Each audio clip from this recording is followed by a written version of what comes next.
Hi, it's Dave Urban Astro, and welcome to my channel. Tonight is night 2 of shooting SH2 129, I believe it is, the Flying Bat and Squid Nebula. And I'm up here in just south of Flagstaff, Arizona, where it's nice and cool. In fact, right now it's about 72 degrees. The sun has set, and we are in what, as photographers, we call blue hour. And so let me show you my rig that I have here. So I'm basically shooting it with my Apertura 75Q, which is 405 millimeter focal length, which is what I've been shooting a lot of my stuff with lately. And of course, it's on my EQ6R Pro. And for those that may be interested, I've got 2 battery systems here.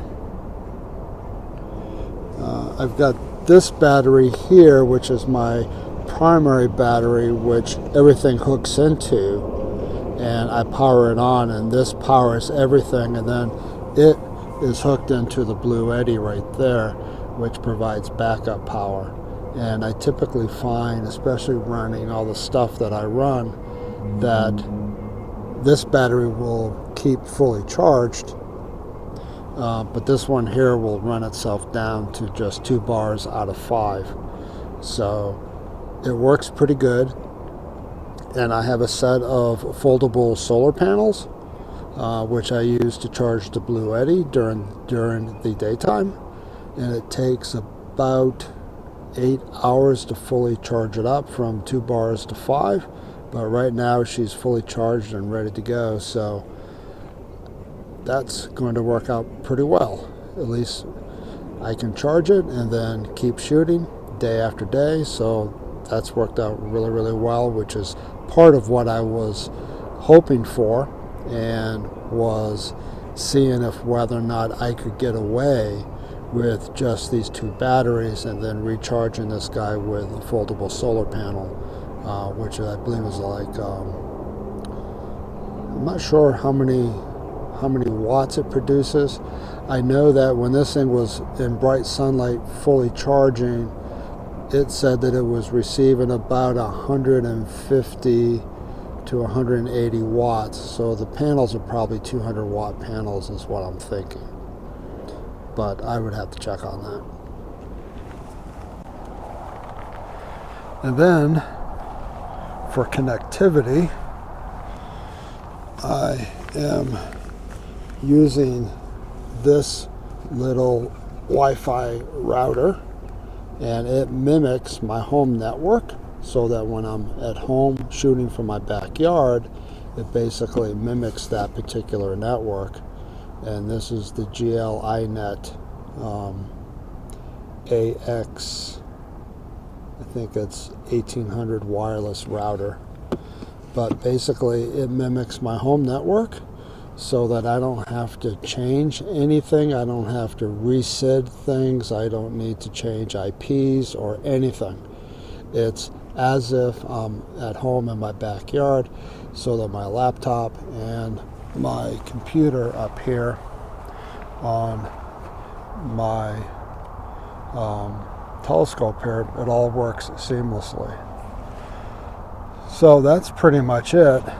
But for the most part, I'm just waiting for dark skies. Already polar aligned. We're good to go. Now it's just a question of waiting for it to get dark enough so I can see stars, and I can go ahead and fire the rig up. Okay. We're slewing, and we're going to slew center and rotate. That's the next step here in this phase. Okay.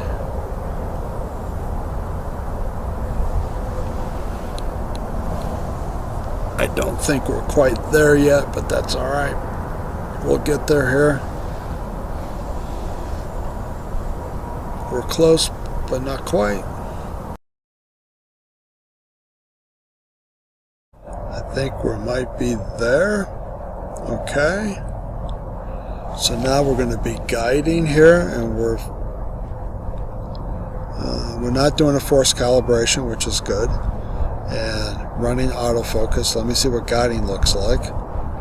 Okay, we're doing good. One thing I did find last night, and the rotator position didn't change. I'm going to ignore that. One thing that I found last night was I had this right here set for auto, and I was getting really weird spikes in my deck. It would go up, and then it would go down, and then go up. And what I found was by changing this to north, like we're having the same thing here happening. We had got this deviation, and then we come back up.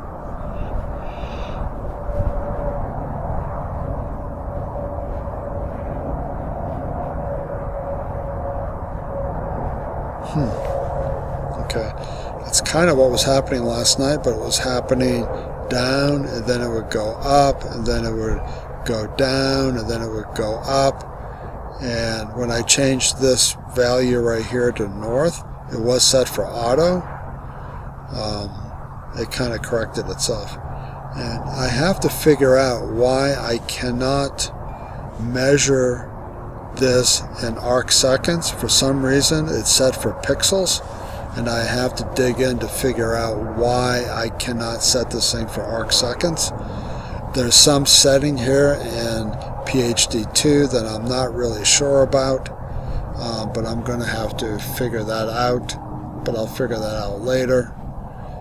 So here we are in autofocus for luminance channel.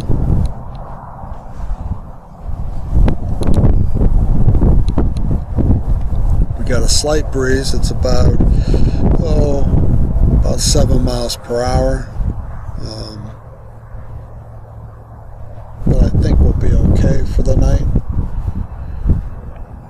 Autofocus looks good.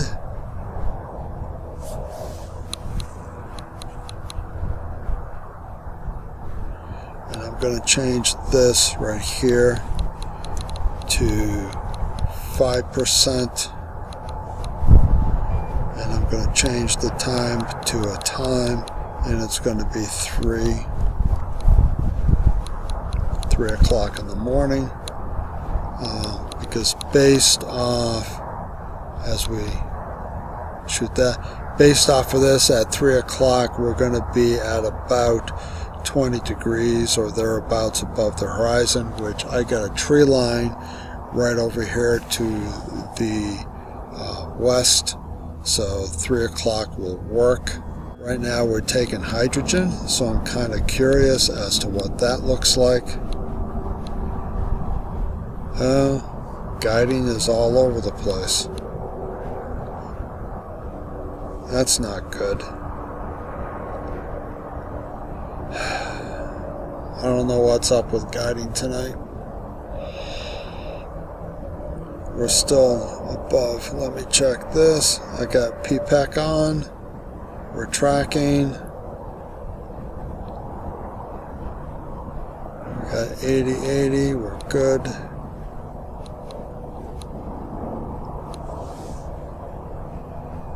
Seems to settle down a little bit. This first hydrogen sub is probably going to come out not quite so good.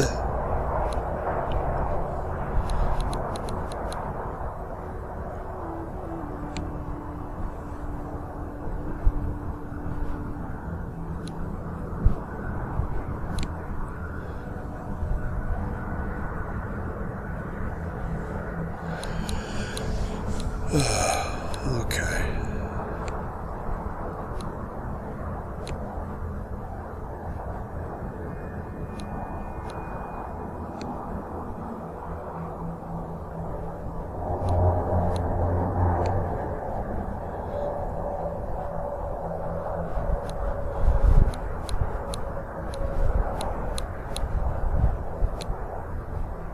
Okay, guidance seems to have settled down some. We're at 0.81, 0.82, 0.83.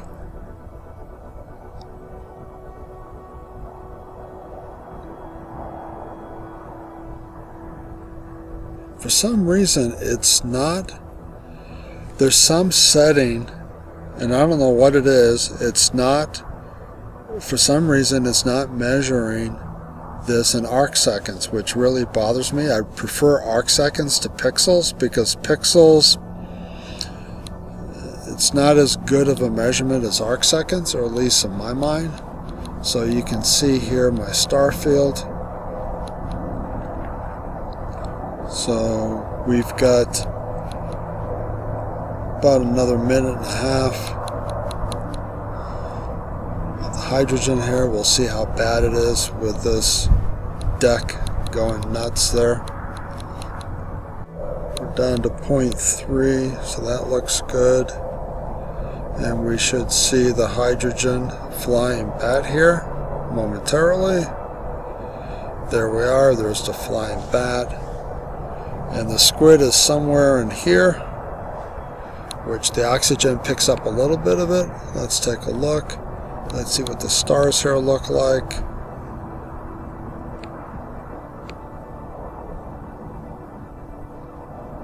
Okay, the stars are not as badly misformed as I thought, as I was afraid that they might be.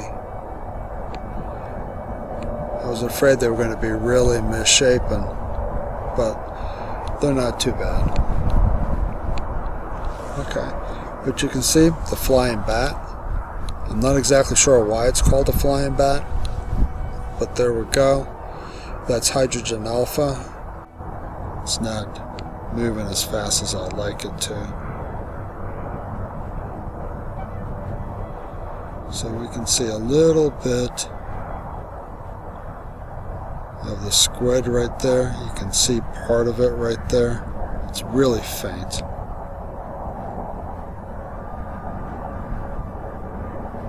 But yeah, you can see part of it right there and part of it right there. It's pretty faint, but you can kind of see a little bit of nebulosity right there. But the stars look alright. Yep, the stars look alright. So now I'm just going to let this thing run. I'm going to let it run until about 3 o'clock, and I'll go home and I'll stack all the images and see what I get. I don't know if I'm going to get the squid. I see a little bit of it right here, but it's really, really faint. And I'm doing more O3 than I am HA and S2, so hopefully I get enough of the enough O3 that I can at least get something, tease something out. We shall see. And if I got anything, you'll see it here at the end of the video. So if you like this video, please go ahead, feel free to give it a thumbs up, and if you haven't subscribed, it wouldn't hurt my feelings if you did subscribe. And like I always say, until next time, clear skies and happy guiding.